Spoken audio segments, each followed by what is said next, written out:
It is a forum on innovation in virtual classroom.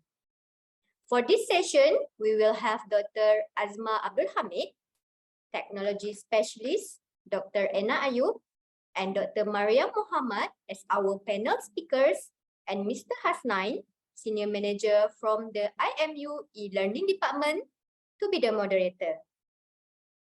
Now, I would like to invite Mr. Hasnain to begin the session.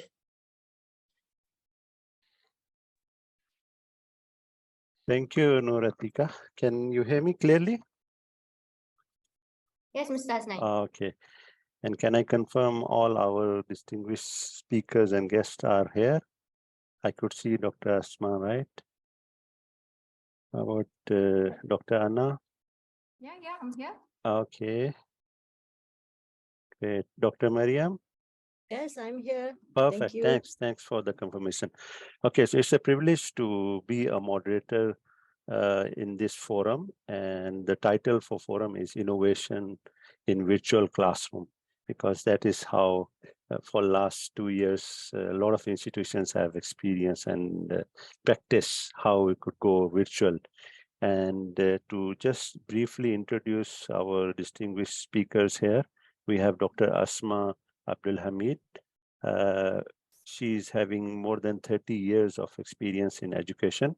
Dr. Asma is an advocate of technology in education. Her teaching experiences include in US, Mexico, and Malaysia. She has had the opportunity to serve public and private universities and corporate sector, focusing more on teaching and learning environment. And furthermore, it's a very long bio. I really appreciate that she takes some time and join this forum. Then we have another speaker, our guest, Dr.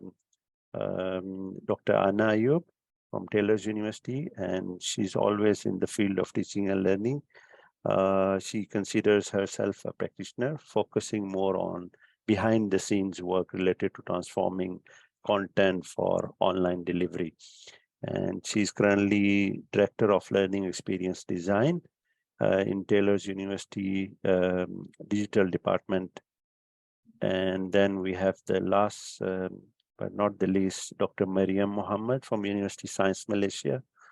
And Dr. Mariam is a senior lecturer at University Science Malaysia, Penang, and her research interest in the field of mobile learning and mobile assistive technology. Dr. Mariam was acknowledged as one of the pioneers for Malaysia in mobile learning research. And she have even published a book entitled Mobile Learning in Higher Education. So once again, thanks for joining. The format of the forum will be that each speaker will be given like 15 minutes so that you could set the foundation and share. After all the speakers have talked, 15 minutes each, we will have the rest of the time taking the question, answer, and discussion. Is that okay to everybody? Yes, sure. Perfect. Yeah, sure. Okay. So all are ladies, so it's a very challenging task for me to start with who will go first. You can decide among yourselves. Maybe Dr. Asma, you appear at top on my screen. So is that okay? Okay, can, yes, okay. Please go ahead and you have 15 minutes. Okay, Bismillahirrahmanirrahim. Assalamualaikum warahmatullahi wabarakatuh. Very good afternoon to all who are in the call today. We got quite a crowd this afternoon. First of all, thank you very much for IMU for giving me the opportunity to also participate in this festival. Been here since morning, and I've heard a lot of good things in terms of the future of education in the using technology or technology-based education. We are now in the 22nd year of the 21st century, so I think whether we like it or not, this is going forward. This is the thing that we have to be familiar with. So I am so happy to see IMU and all the other universities taking, doing something in terms of their research and also the activities that they're doing to actually promote, technology-assisted technology enhanced kind of education. I think COVID has actually did us a favor in the sense that it has sort of speed up the adoption and also the simulation of technology in our teaching and learning. I've been in the industry, in the e-learning industry since 2003. My company have been involved in development, in developing e-learning system and also e-learning content since then. So I have had, a lot of ups and downs in trying to get people to be interested in looking at how technology can actually help in a teaching and learning process at all levels. Of late, I have been actively involved with Microsoft in helping schools in looking at how technology can actually be used to enhance the teaching and learning process of our kids. And we have seen some successes in some schools, but one of the things that we encounter is that some schools are now actually very advanced in the use of technology in helping their kids to learn. We have a primary school, we have secondary schools. Today, I think I am a little more confident in saying that the universities are also ready. I hope so, because I think the kind of students that will be produced by the school in years to come will be a different breed of students as we are used to maybe in the past. So I think the university will also need to be ready to enhance their skill and the knowledge that they have actually acquired during their school years. This is something that I think going forward, something that we need to look at very seriously and see how what are our roles in terms of making sure that our kids are actually ready to face the reality of 21st century. One of the things that coming from the industry, one of the things that I have encountered is actually the disappearance of our physical border. We are no longer being what do you call it? Just within our own country. We need to actually prepare our kids so that they can actually also compete in the global situation, because today, like for me as a company, I am no longer restricted or confined to just employing Malaysians. The world is actually our talent pool. Anything that we do not have in Malaysia, we can easily get people from overseas to actually fill the gap without having to go through the trouble of having to deal with customs, having to deal with LHDN and all of those things which were there before. Therefore, my question usually is that, are we ready to actually export our talent?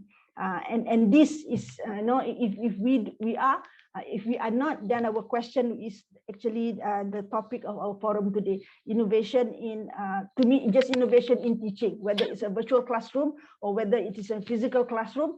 In this 21st century, we need to look at, how do we prepare our kids so that they can actually compete with the rest of the world. That is the kind of attitude that we need to have going forward. As educators, this is, I think, our challenge. What do we do? How do we include? We saw a lot of technical things since this morning. And the last presenter, I think I was like, overwhelmed by the kind of the 3D, the mixed reality and things like that. That is available. But that is actually one component of the teaching and learning process. The other component is actually the soft skill and also the human factor, the human side of our teaching and learning process, or the preparation of our kids, of our students. All right, and this is usually something that less discussed, less talked about. If you look at research, I think a lot of research is more on things that are very concrete, like the effect of the 3D in learning and things like that. As far as the human side of things, that I think still need to be looked at, and the importance of that. So to me, innovation in virtual classroom because it is the new normal now, is still the basic thing. You know, innovation, if I were to look at innovation in a virtual classroom or in a normal classroom, it still has to be the pedagogical aspect. It still has to be the human aspect of the whole thing. You can have a very sophisticated 3D or virtual reality kind of content, all right? But if the content is not being used correctly, not serving the learning objective that we want to serve, and things like that, content will not be, you know, you will not have a good impact on the students' learning, right? So to me, innovation in the virtual classroom still need to look at the pedagogical aspect. How do we actually take this content and ensure that it is being used to support knowledge construction, in order for our students to be able to go out there and actually create their own knowledge. All right, I think one of the speakers in the morning were talking about that. You know, we are actually preparing students to jobs that are not existing yet. All right, so how do we prepare people for something that's not here yet, or that we cannot foresee, that we cannot forecast? That is going to happen, right? So what are the things, or how can we actually encourage our kids to look at things and making sure that they can use it to construct, to develop, or to create knowledge on their own when the time comes. So this is, you know, some of the things that I think still need to be looked into in terms of what are the innovation that we need to do in the teaching and learning process. Content, the technical content is actually one of the components. Again, like I said, you know, content can be very sophisticated, but if it is not being used correctly, or if it is not being understood correctly, then it will not contribute anything to the learning process. I think if you look at the e-learning industry, you can see, we can see that the beginning of the e-learning industry focus was on technology, was on the hardware, right? And it failed. All right. Then I think the second round was more on in terms of application, the learning management system. We got those companies that have a lot of money were buying $1 million US dollar learning management system. It still failed because you know, the content and the people were not being considered. Right? Then they create content, you know, they create a whole system, you know, bundle up all the learning management system, the tools and whatnot.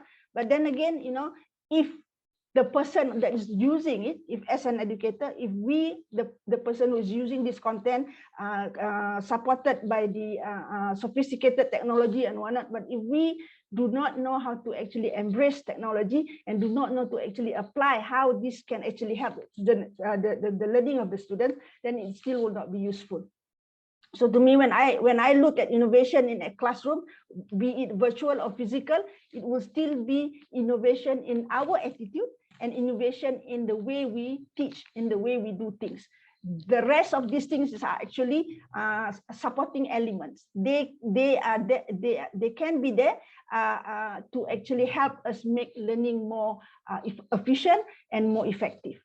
So that you know, that's how I define innovation in a teaching learning process, be it virtual or in a physical situation. All right, so I stop there as an opening, and then I give it back to the moderator. Sure. Thanks, Dr. Azma, for setting up the foundation. And I like the statement you have given, innovation in learning. And the other point you have raised is also very important, how most of innovations miss people or learner, how they feel, and humanizing the technology. So let's move on to our second speaker. Maybe I can invite Dr. Anna. Is that okay? Yeah. Hello, Hasnain. Hello, everyone. Thank you for inviting me to this forum. I approach innovation in the virtual classroom. I look into it from the technology that able to support it, and also the pedagogy aspect of it. How it was in the past, and how is it currently, and the pandemic definitely bring a lot of the perspective of the learners and the educators. They are able to see how relevant technology and e-learning to their learning. So innovation in a virtual classroom is very much relevant, and how it will be for the future is the challenge that perhaps the educators need to look into as well, because the educators, they have different adoption to technology, and the organization or the universities or the schools need to also consider their adoption and the training that they need to provide for them in order for them to be comfortable in using the technology. Because new technology education, today it's, MX or virtual reality is the talk of the town. I know the metaverse, learning in the virtual world, how it will be like, but are the educators ready to adapt and adopt these types of technology into their teaching? So it also comes into the focus of the target learners. This is something that I agree with Dr. Azma, something that we need to think about. Who are our target audience? Who are we teaching? Is it the busy adults who may not have a lot of time to learn these new tools? Are they undergraduate students who may have more time than the working adults? So the target learners is very much need to be in the focus when designing and applying innovation in the classroom. So I would like to bring forward the simplicity. Sometimes when technology comes in, you have VR, AR, we have all kinds of technology that brings into space. When you really think about it, is the simplicity of it. Pedagogy using technology shouldn't be so difficult to use, and by the educators and by the learners. So thank you, Hasnain. I bring the floor back to you. Okay, thanks for finishing the introductory remarks very, in a short time. Okay, let's move on to Dr. Mariam from USM. Yeah. Thank you, Mr. Chairman. And Assalamualaikum and very good afternoon to everyone. All right, as being introduced just now, I'm Dr. Mariam Mohamad from University of Science Malaysia. Okay, and my background is actually mobile learning.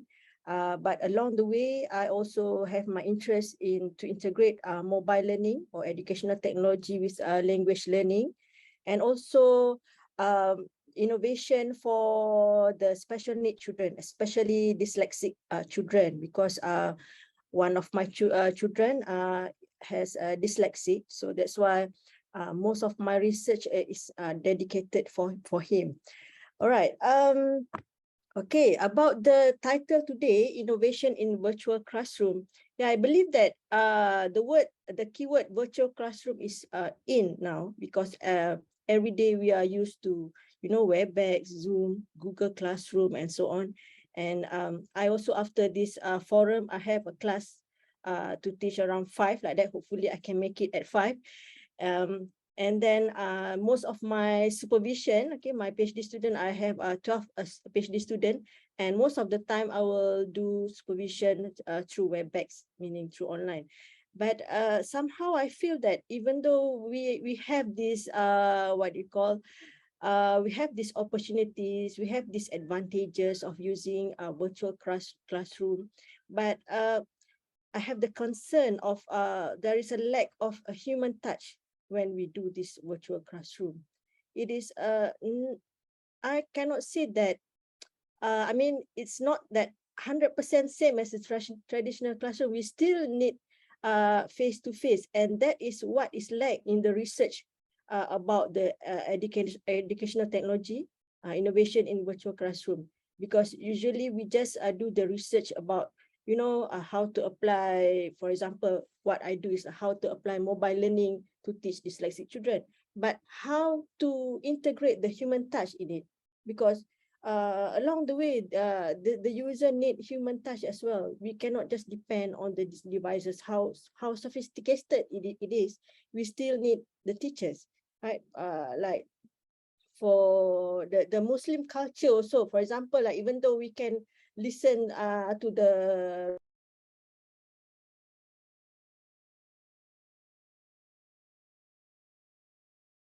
Hello, I think we lost Dr. Mariam, right? Can other hear? was I disconnected just now? Yeah. Now Oh, you're back. We all can right, hear okay, you. thank you.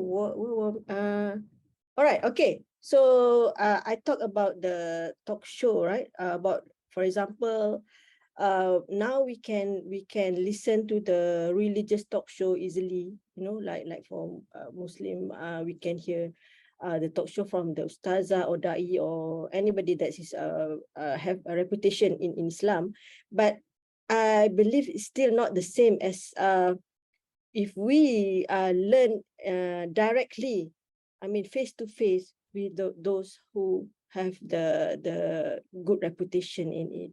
So, but I didn't say that I am not the advocate for technology, because I'm also an educational technologist. So what we need to do now is we need to direct our research to fill the gap of humanizing the technology. So I think that's what we need to think about. All right, thank you very much. Can I return back to the moderator? Sure. Okay. Thank Thanks for highlighting the special needs, of learners, and where most of our products, software or hardware, there is a gap. Most of our innovations, they forget to do research or take care of that, right? But yes. Okay, so let's check if anyone, you have a question, please post in the chat. Otherwise, I have a question to all of our panelists here.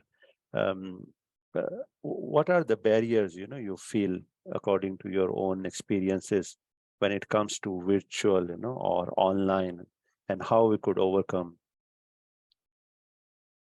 these barriers or challenges, Anyone can start first? I Yeah. think Yeah, please. one of the thing which the theme that keeps coming is the engagement. Lecturer will ask, how do I engage with students when we are in an online environment? Like what Dr. Mariam said, it feels the lack of human touch. So this is a reoccurring theme which the lecturer have expressed, and for the students, they prefer online education. I guess it's because of the convenience of it. And for the lecture, it's always a struggle and quite a challenge how to engage with learners when they are online. And one of it is through activities that they can do. I think a lot of the lecturer here are quite familiar with using discussion forum. It's all about when you are in the online, the virtual environment. It's just like how it is in the classroom. The students like to be acknowledged. They like for people to make comments on whatever that they're doing. So it's just replicating whatever which is in the real classroom into the virtual world. And one of the ways is through learning activities. So I think learning activities is definitely the core to engage with students when they are online. Yes, Dr. Azma and Dr. Mariam, anything you would like to add? Okay, I'll add to that, which is true. One of the things, I think one of the challenges with most educators at whatever level they are, is the skill actually. I think we were put in a situation where we were not ready to accept the online learning kind of mode. Like I said, I've been in this industry for almost, since 2003, and it has always been a pain to get people to be interested to go online and to have online presence at all levels. Even in the corporate sector, when it's very easy for you to prove how effective an online learning presence is. Then when COVID hit, everybody was scrambling in trying to actually have the necessary skill to be an effective educator. Some got through nicely, some got frustrated, some got stressed, those kind of things. But I think the main challenge, as I see it, is actually we were not ready. Not only us, I think it's also our students. They may be digital native, but they were using digital tools for other things other than learning. Right, and so are we. I mean, we are users of Facebook, we are users of all those social media, but mainly for social things. When things like Facebook and all of these things can actually be used for learning purposes, but we have not actually ventured into that area. So I think after 2 years of being asked to teach online and work from home and things like that, we are now much better in terms of our skill in using the technological tools. But now that we are back on campus, we are back in the classroom, people are actually slowing down. I think what is needed at the moment is to look at our educators and tell them that online learning is not just virtual classroom. You have actually other things that you can actually use the online tools to enhance the learning process. For example, if you are, you have subscribed to, for example, Microsoft Teams. Yeah, this is just an example. Yeah, with Microsoft Teams, even when you have your students in front of you, you can actually use that particular tools to do personalization. You can actually, look at your students' learning styles and be able to cater for each and every one learning styles by using this technology. Using channels, using the class notebook. These are things that you can actually take advantage of. Since you already know how to use it now, don't abandon it and see how you can actually use these tools in this situation to enhance further the teaching and learning process. At the end of the day, we want our students to be lifelong learners. They need to be, to be taught on how to actually use technology that we have, which are now becoming more and more sophisticated and more supportive of learning situation, to actually continue to learn, continue to reinvent themselves so they can continue to be relevant. Right. So to me, the challenge of today's educators is to continue to use technology to support the learning process. Don't stop. Don't stop using technology, even if you are now back on campus, your students are in front of you. Look at how technology, how virtual classroom, how virtual technology can actually be used to support all those other things in helping our students to actually not only create knowledge, but also maybe acquire the 6 global competency, so that they can not only compete in our local job market, but also we can actually export their talent overseas. Right. So to me, that is actually, the main challenge is to sustain the momentum that COVID has given. Oh, I think connection lost. Oh, you're back, right? Dr. Asma, you need to unmute. Okay, Yeah, so yeah. I think that's that's my take on how what are the challenges that we face today. Just to clarify, I didn't do anything. It was the technology. Yeah. Yeah. Okay, very well said. Yeah. Maybe Dr. Mariam, you would like to add something on it? Right. So the drawback is lack of engagement when doing these online classes, and then lack of concentration. And most of the time, I think when I'm teaching online, I feel that I'm talking alone, I'm talking in front of my laptop. And because they were all hiding, and we cannot push them to turn on their video. And then become like click, and there was one incident that when I was teaching, and one of the student was has a night market background. He forgot to unmute. Yeah, he forgot to do that. So I can hear that background from the night market, all that pasar malam thing. And somehow I think that how come this student, they can do the multitasking? I know they are the new generation, they can multitask, they can do a lot of things while study and so on. But is it, I mean, is it effective if the student continue to be multitasking like this? For us, I mean, for me myself, I'm the 80s generation when I was in my primary school. So we are used to be like concentrate on one thing only, but now they are do the multitasking. Like I said, they went to the night market while listening to my lecture. So, and I believe that the audience today also in this IMU festival, and how many of them are really in front of the laptop and listen to our forum now? Maybe they are also doing other thing. You know, I'm not making any sensitive issue about this, but I think like we are into this you know, when we are doing online classes or online forum or online talk and so on, we are used to do multitasking. I believe that while we're listening, maybe we are also replying to WhatsApp, replying to email. So is that good, or is that something that we need to think of, we need to concern of? All right, thank you, Mr. Moderator.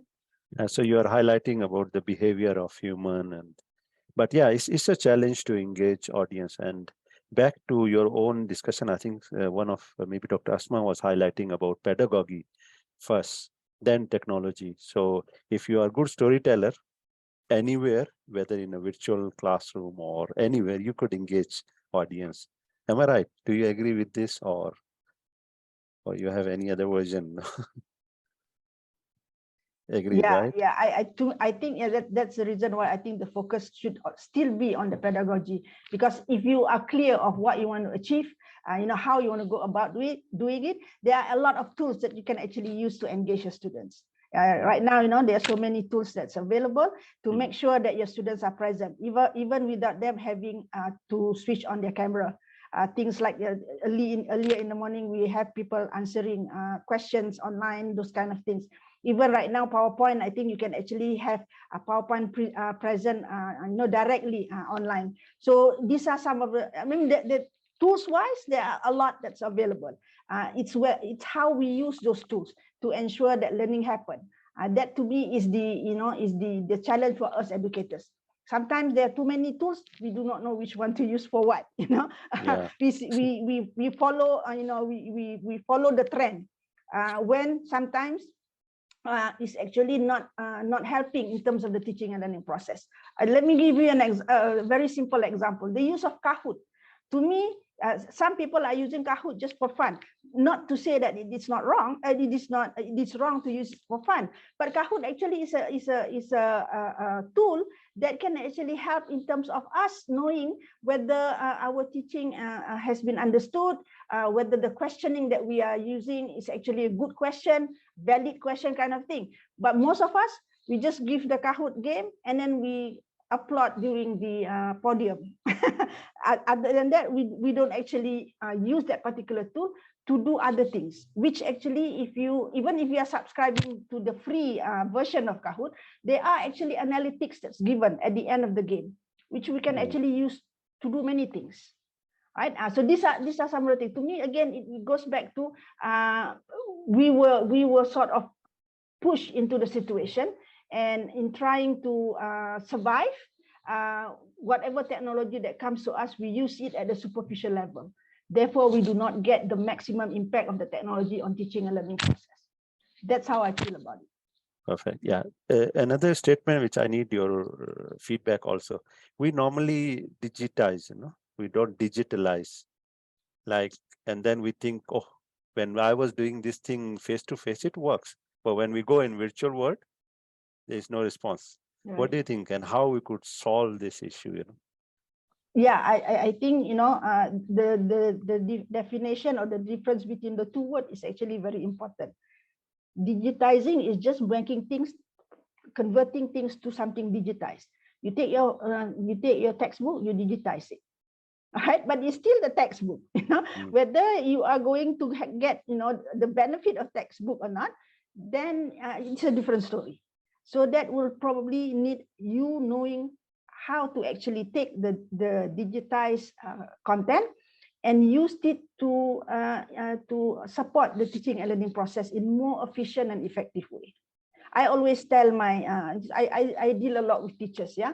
I always tell my teachers, if you use technology and you find yourself having more work to do, then you are not using technology the right way. All right, so I say you have to relook at what you do. Technology is supposed to help us lessen our burden, get more interactivity between our students, make learning more efficient and effective, those kind of things. So if it is the other way around, then we need to relook at how do we use technology actually. Yeah, Dr. Mariam, maybe you would like to add something,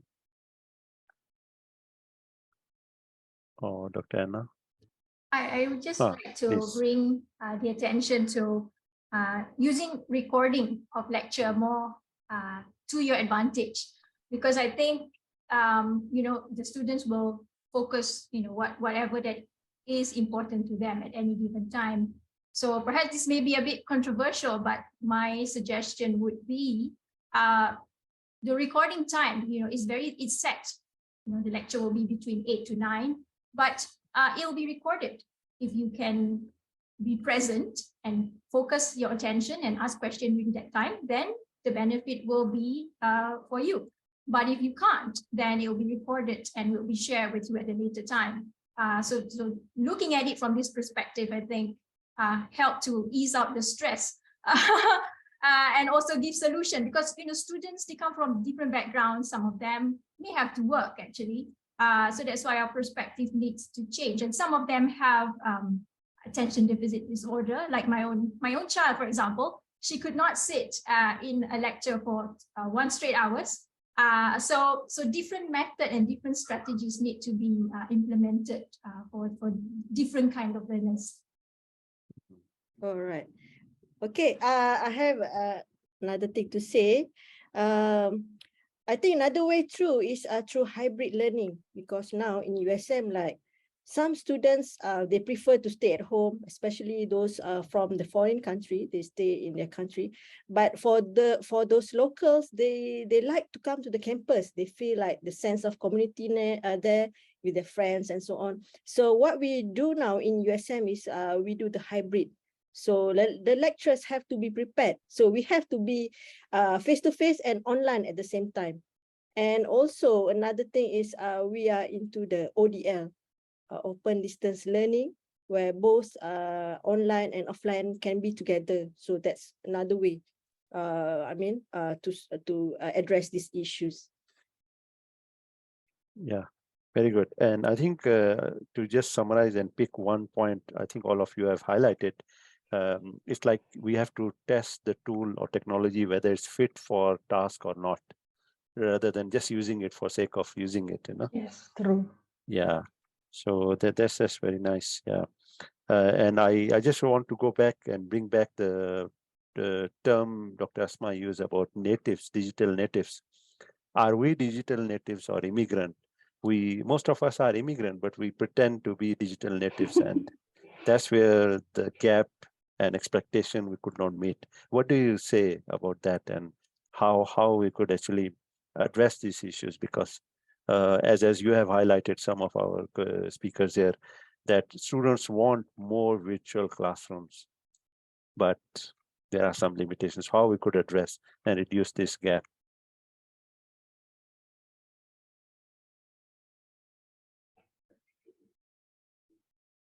Anyone? Is question clear? I don't quite understand what you mean, Hasnain.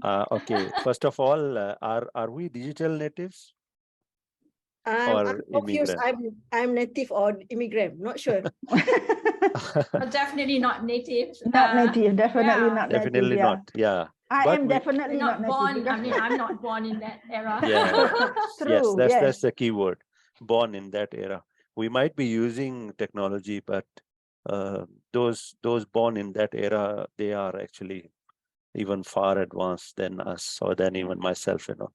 So how we could reduce that gap, and how we could meet their expectation, because they want more virtual classroom, Hmm, but we prefer more face-to-face. right. I think that is one of the issues that we face today. Not only they want more virtual classroom, the kind of things that we use in the classroom also is actually different than what they expect. If we were using, let's say, for example, when we look at the metaverse, when we look at the Minecraft kind of things, that is the kind of thing that they expect to have. For us, like for my generation, it's even worse. To understand how to actually go into Minecraft is actually really mind-boggling, let alone to use it in our teaching and learning process. But yes, that what do you call it? That gap is actually quite huge. How do we solve that? We have to actually probably meet halfway. And how do we do that? Again, pedagogical approach, because we don't actually need to master those tools. We only need to understand the concept and actually create our learning activities around it. Let them go play with it. I've used Minecraft that way. For your information, I am beyond retirement age. Okay, all right. So my generation, we don't have any of those. Even whiteboard, we don't have the kind of thing. But what I did with Minecraft was that I understand how it can be used as a platform to enhance the creation process of our learning. If you look at Bloom's taxonomy, the highest one is the creation kind of thing, right? So in normal classroom, we do not have that opportunity for our students to actually display to us their understanding of the concept that we teach. So with Minecraft, we have that, even though it's in that kind of an environment, but we do the Minecraft student edition, Minecraft education edition. We can actually use it as a platform to test our students' understanding of certain concepts. For example, if I were teaching, let's say, for example, mathematics, the element of space, the parameter, the area, the volume, those kind of things, I can tell my students, okay, now I want you to go to Minecraft and build me a house with this kind of a dimension. So if they have understood those calculation and kind of thing, then they will be able to build me a house.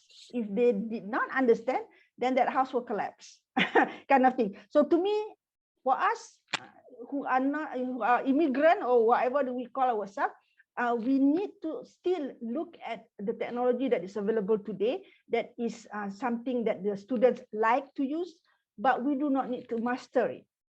What we only need to do is understand the concept, and pedagogically, how do we use it?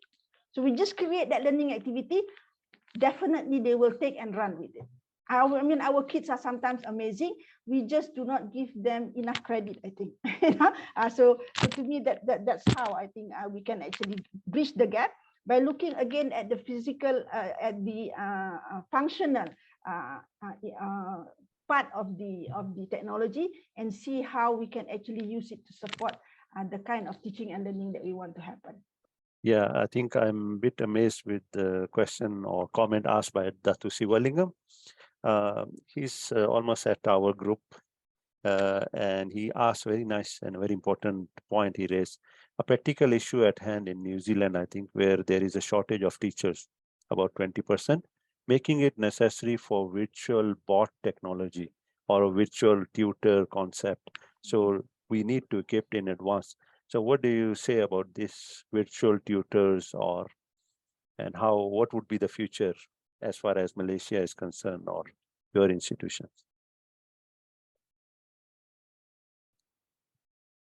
All right. I think virtual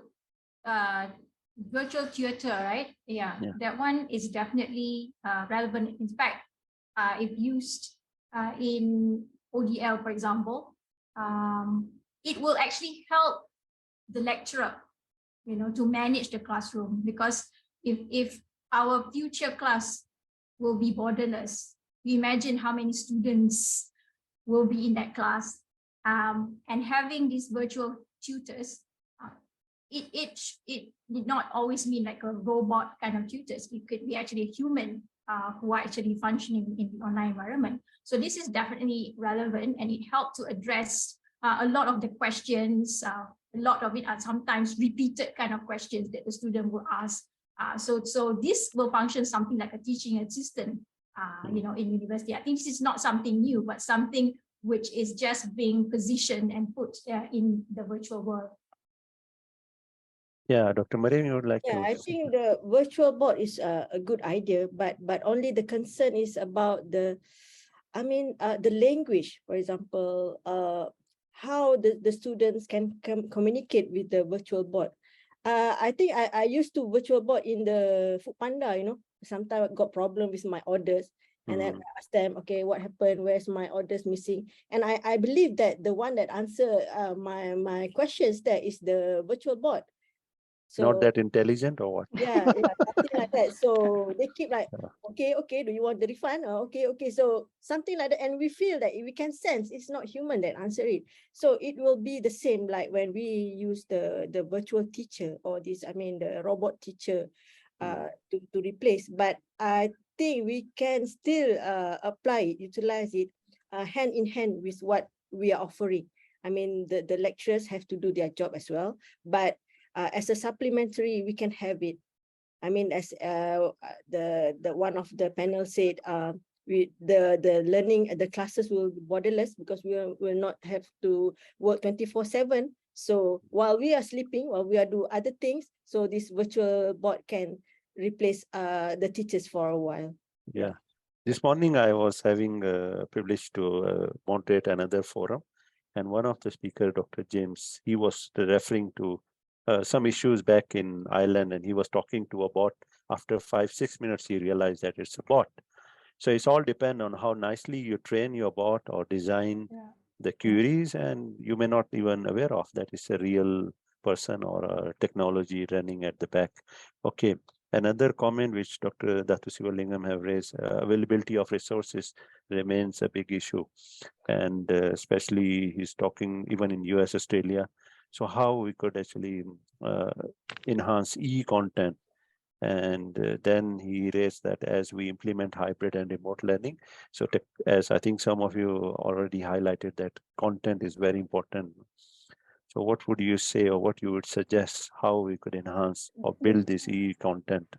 That is also another challenge when we talk about e-content, because when we talk about technology, it is not something that's static. It keeps changing. All right, content that is relevant today or content that we use technology to build today may be obsolete. For example, like I said, I've been in this industry for quite some time. We used to develop content using Flash.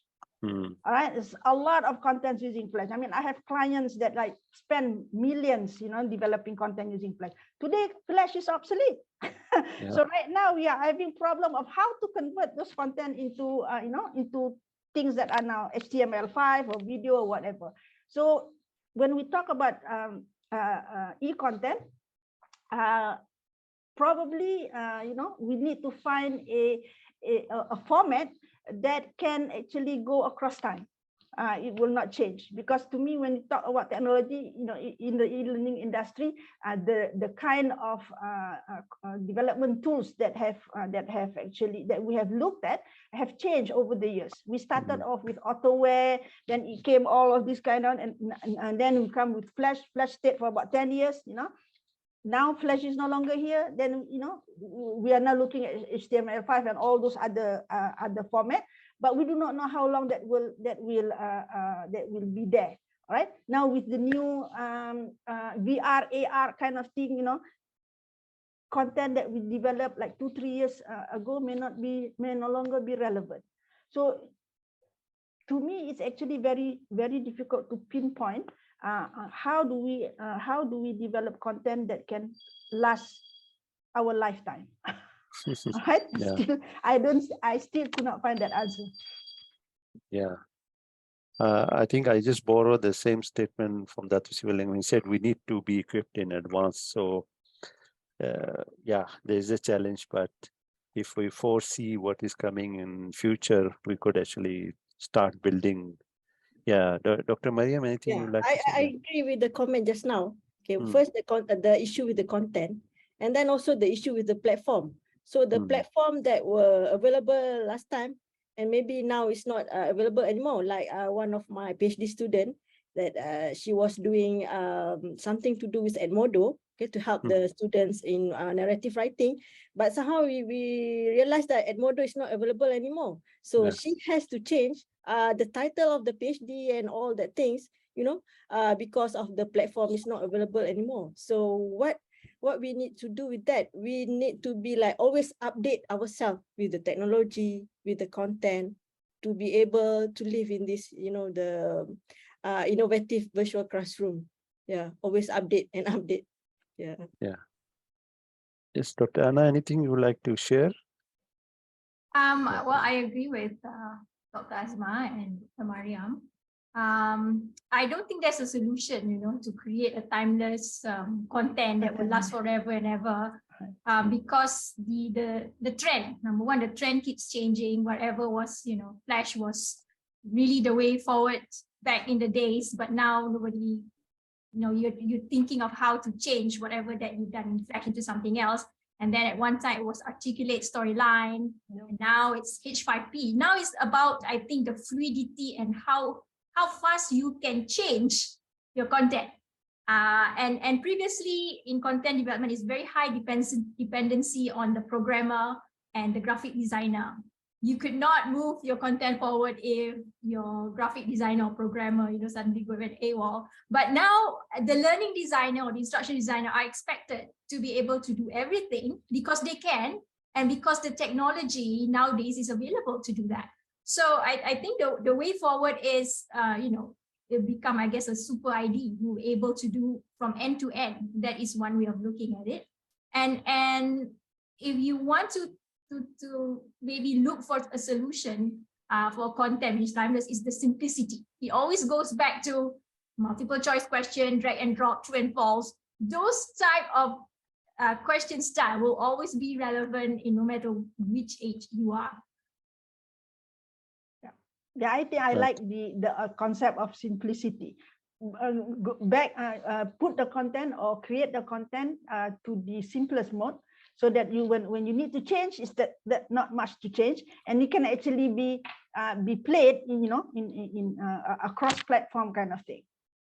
Yeah. So while you were discussing and sharing all your experience here, OER pop-ups in my mind. How we could utilize that. Rather than creating, why can't we reuse? What do you say? And how good these OER resources are? Any experience? Any thoughts? I think there are several sites out there that you can use to get all these free learning objects. Merlot, for example. Yeah. You can just get the whole richness of content from there. And I think Helm Open, which is developed by University of Nottingham, you can also get a lot of learning resources from that. Why create new one when you can get it for free, isn't it? I really love free things. And I think there is also a tool which you can use and adapt, which is called Xerte, Xerte, where you can create all these tools. And so these are all the free resources out there, which anyone can just use. Dr. Sivalingam raised another very, very important point. Any comments if MQA is also on the same platform in regulating learning programs in this digital transformation? Dr. Asma. I think the people from the university will have to answer, because I'm on the outside. No, why I refer this to you, because sometimes the industry is more influential than our academics, I think. We tried. we sometimes we can't comment much, right? Dr. Mariam, maybe Dr. Anna? Yeah. Yes, I think like university, or IPTA, IPTS is into it, and we like it or we don't like, we are going into the digital platform. That's why, like in USA, we are now introducing ODL in addition to the hybrid. So we have to, because I can see that the trend in the IPTA now, most of the students that coming here are from the foreign country, especially from China. So one way to attract them is by digital platform, because they are, they have their own commitment over there. So they like to stay in their country, but while studying with IPTA or IPTS in Malaysia. So I think we have to be ready for the digital platform. So I guess MQA will have to actually relook at their requirements. Right. Anything you want to add, Dr. Anna? No, I have nothing to add. I'm not an expert in MQA, and I would rather let University, comment on that. Right. Yeah, I think they are slowly changing because some of youngsters are joining in their panel. Youngsters being like the digital natives are joining in their ranks, and they are changing their mindset, and they do. I think COVID was another example where they were very flexible. And I think that's where I think we should show more evidence to them. And back to this follow-up question in my mind, like what can be converted to digital or virtual and what cannot be. So we have to actually do some research, and not everything we have to convert it into online or digital. And I think some of you have highlighted about hybrid learning. Yeah. So do you have any formula or any finding based on your experience, what can be best suitable for virtual world and what? Well, in the industry, we usually go with the rule of thumb. Anything that you can lecture, put it online. Perfect. And those skills that you need to develop, then you come to the classroom. So usually we will say that if it takes you like 5 hours to teach something, maybe the lecture time probably like 2 hours or 2.5 hours, and then the practical time is about another 2.5 hours. So that 2.5 hours lecture can actually be put online, because that is something that you will repeat over and over again. And instead of having half, now you can actually have 5 hours to hone the skill of your students in whatever area that you are in. So more time for facilitation rather than. Yes, yes. Is it similar to flipped classroom concept or flipped learning, where they can learn on their own asynchronously? We can produce content and they can do that. Yeah. Is that something similar? Yeah. Right. Blended flip mode. Yeah. I had an experience of doing something like that for Bank Negara. When we first started doing e-learning, Bank Negara is the center for banking training for this Southeast Asian country. Before they had e-learning option, they have to bring all those bankers from all over the Southeast Asian country to Malaysia for 2 weeks. Right. So 1 week was actually basically just attending lecture. And most of the time, the participant would probably be shopping around KL, right? So when we came in and we studied the entire thing, so we told Bank Negara, why not, this lecture thing, you put it online and make sure that they take it first, pass the test that you need them to pass, then only they can register for the face-to-face classroom here in Malaysia. So they actually save a lot of money, save time, and the training become more effective. So to me, like we said earlier, the human touch still needs to be there. That is why I don't actually advocate 100% online. Now you have to have some face-to-face meeting where you learn.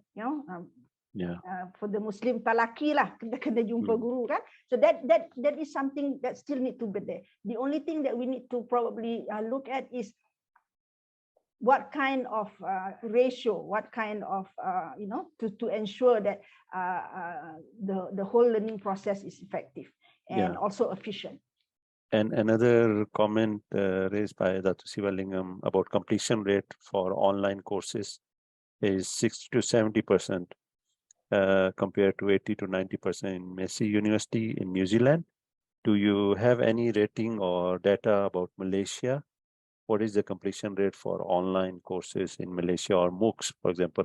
Okay. For my case, actually, since the pandemic, I've been teaching online, so almost 3 years now. But I can see the grade increasing, So a lot of the students, they get A or A minus at least compared to when they do the face-to-face class. But I don't know why is this phenomenon? Is it because they got more ample time in their side to do the revision and so on? I don't know, or maybe because everything was changed to 100% assignment, because before this they have like we adopt 60-40, so 60% is exam and 40% is the assignment. And now after the pandemic, we changed to 100% assignment. So I'm not sure what's the reason about this. So someone need to do the research on how to find what's the justification. So he's clarifying, does this relates to mature students compared to fresh undergraduates? I'm Who, I yeah, I in was your case. teaching both actually. Mhm. One semester I'm teaching undergraduate, and another semester I'm teaching postgraduate. So both have showing the increase in the achievement, the performance when we are Yeah. doing online classes, assignments, and without the exams. Yeah. Yeah, it's very hard to cut and stop you, Yeah. all of you here while we are in the hype of this discussion because of the time. Feel free to, I will advise all our participants to feel free to contact them and discuss further. Final wording, final statement, maybe we will start from Dr. Enna. You need to unmute. That's normal in virtual world. Yeah. Yep. Remember to unmute. Yes. Yeah. Well, innovation, it's just going to keep happening, and I think educators will need to hop on the wheel and just learn to adapt to this technology. And for online education, a lot of people think that it's high attrition rate, but I think the trend is changing. And in the future, it could be that online education will be the choice of learners, because our learners' acceptance have changed towards online learning. So Right. I'm interested to see what will be next year. Yeah. Dr. Mariam? I think that online learning is now adapting in the IPTA, IPTS, but somehow I don't see it yet in the mainstream schooling, like in the primary school and secondary school, because during the pandemic, we see that a lot of students, they become, they have these disadvantages when they didn't go to school. The teachers have difficulties to monitor them. So that is another thing we have to look at. Why the tertiary education can excel in this online learning, the IPTA and IPTS, but how come the mainstream schooling still have something to address about the online learning? Yeah. Okay, final word from Dr. Asma. I think online learning or virtual classroom is here to stay. We will not actually go back to where we were before. All right. So I think as far as the educators are concerned, you need to continue to reinvent yourself so that you can keep up with time and be relevant accordingly. Right. But that's what I see in the future. Okay, so I conclude here, and I thanks all of you taking time off from busy schedule. And I think still, Dr. Mariam, you have about 12 minutes to catch up your class. That is the beauty of another Online virtual class. world. Yeah. So back to our MC, Nuratika.